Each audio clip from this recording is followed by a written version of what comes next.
Yeah, you want the story of the Everett YMCA. This is the way I see it. In 1899, you had a group of young fellows get together. They knew there was such an organization. There was one in Tacoma, Seattle. They wanted one in Everett. And they had a can-do kind of attitude because they got together when it was tough economic times in the city.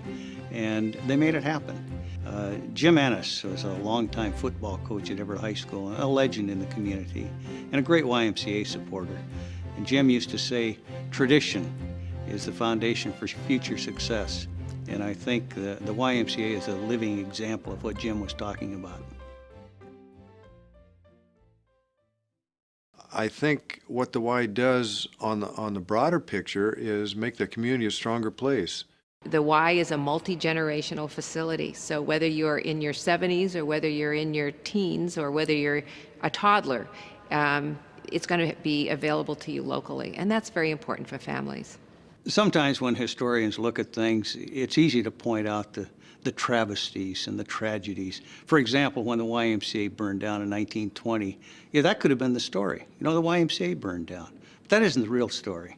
The real story is that you had people come in here and say, yeah, the place burned down. Yeah, we're going to rebuild this place. We're going to make it bigger. We're going to make it better. And furthermore, we're going to raise that money in 1 week. And they put together this all or none campaign. They're going to raise something over $150,000. And they did it. In fact, they got to the day before they were to wrap it up, and they were about $8,000 short. And Howarth said, get out there. We got to raise this money. By the next day, they were up to about $183,000. That was a remarkable thing, the biggest fundraiser in the history of the community up to that point. The Y is a significant asset in our community. It's an anchor in our community. It makes our community a better place to live. That new building in 1920 ushered in a whole new era for the Y. Increased programs. The YMCA, you know, was part of that roaring 20s and then the tough times of the 30s. I like the fact that my kids are safe. I like the fact that my kids have someplace to go when they don't want to be at home necessarily. After the war was over, there was a realization, hey, we need more space. The YMCA, again, showing that same spirit of 1899, pulled together a group, had a big fundraiser, 1959, and then in 1960 built a second addition to the building.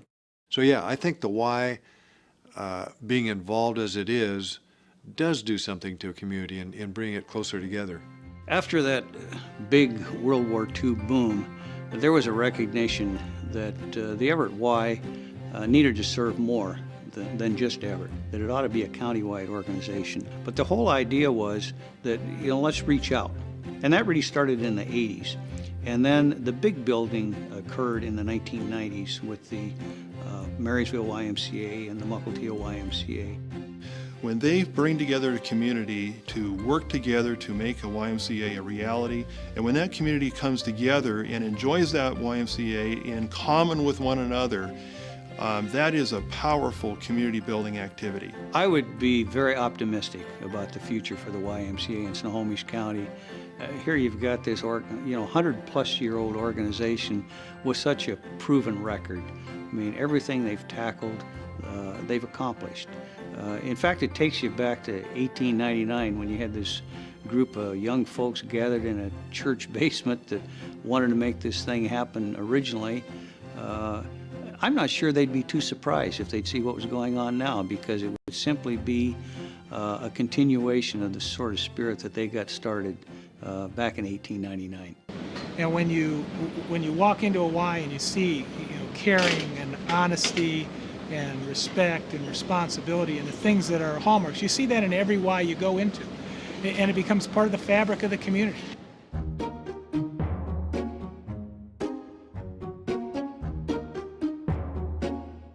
The YMCA builds communities by building a place where the community can come together and call its own, a place where the community can come together and share common experiences. When you take a look at the individual Ys that we have here in Snohomish County, each of the branches realizes that they have a very special type of client that they serve. For example, in Mukilteo, we've done a lot of collaborative efforts in terms of putting in a new skate park, because there was a feeling that we needed to reach out to the teen population.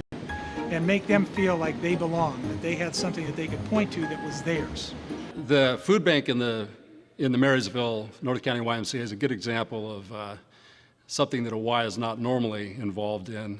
There was a need, it was unmet. The food bank needed a place to locate. We intentionally purchased a piece of property that was large enough to accommodate the food bank at that time. And a little known fact is that we are the largest child care provider in this part of Snohomish County. And being on our local school board, I know how important that is to the families in our schools where mom and dad have to work, but they want a safe place to leave their kids when they're at work. And the YMCA's child care program provides that. And there was a time when the Big Brothers Big Sisters program experienced some difficulties and had some problems. There was a unique opportunity for the Y to step in and provide some leadership.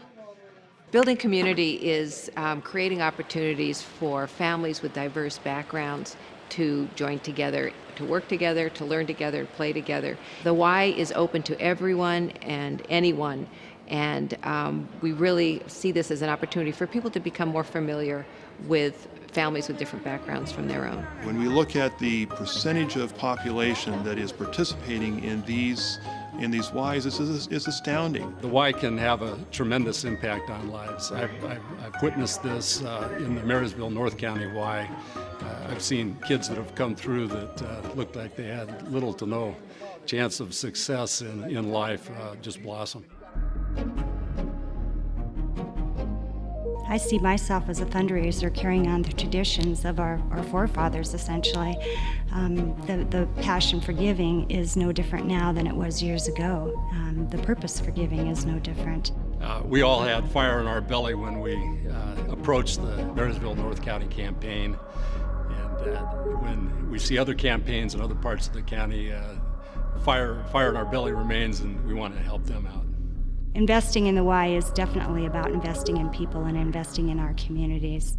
Passion is critical. Every cause needs a champion to move it forward, and that passion is very contagious, and so you bring people more on board. Together we can achieve what by ourselves we are simply not able to do.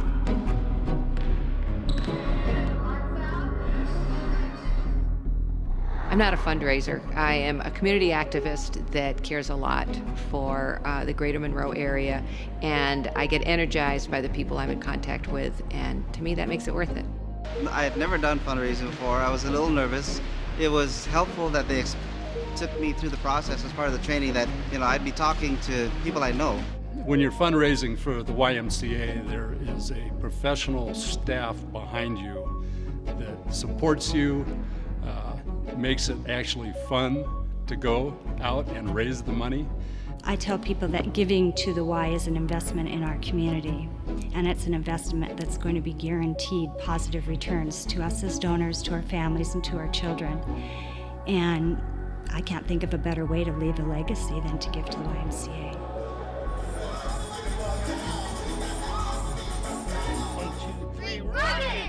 Fundraising is not the easiest thing in the world to do, but when I go out for the Y and raise funds, there's a feeling of real worth behind my ask. I think when people make a commitment to support something like the Y, I think they underestimate how good that feels, to look at that facility and say, I helped build that. I am particularly proud of the people, the supporters of the YMCA, that have looked beyond what their own personal interests are, that they are willing to invest in other people's lives, even other communities' lives, to help build these important community assets, to give these communities something that they enjoy in their own.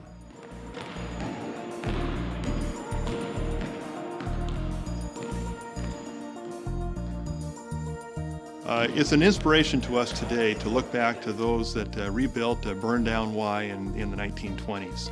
I think that their example is one that we follow yet today in building new communities and new YMCAs in these communities. Over the last 100 years, we have not just been putting money into a building, we have been building spirit in our community. In my estimation, does a real good job of bringing all the aspects of a community together in one spot The campaign to build a Y has brought community groups together because what we realize is that we all want the same thing. At an early age, I wondered what my value was and what I could do of value. And so I began thinking that possibly leaving this place on earth just a tiny bit better than when I entered, I would be serving my purpose. And that's what I'm trying to do with the Y. I definitely think that the Y develops this spirit of wanting to help and make it a better community for their children to live in. The Y has always attempted and achieved big things. It's been the biggest things that each of these communities have ever attempted, and in each case, the Y has demonstrated it could be done successfully. Well, the real payoff is in giving to something that is thriving and growing and touches lives. I go back to that William Howarth campaign of 1920, and they put together this all or none campaign. I would be very optimistic about what the Y is going to accomplish in the 21st century. You know, it's such a proven record. I go back to those young fellows meeting in 1899 and how we've kind of stood on their shoulders ever since then. I think the feeling about our community 100 years ago is the same as it is now. We're proud citizens. We believe in building communities that are going to be better for our family and for future generations. And by giving to the Y, it's a way of giving to a community center that it can impact people of all ages and from all walks of life.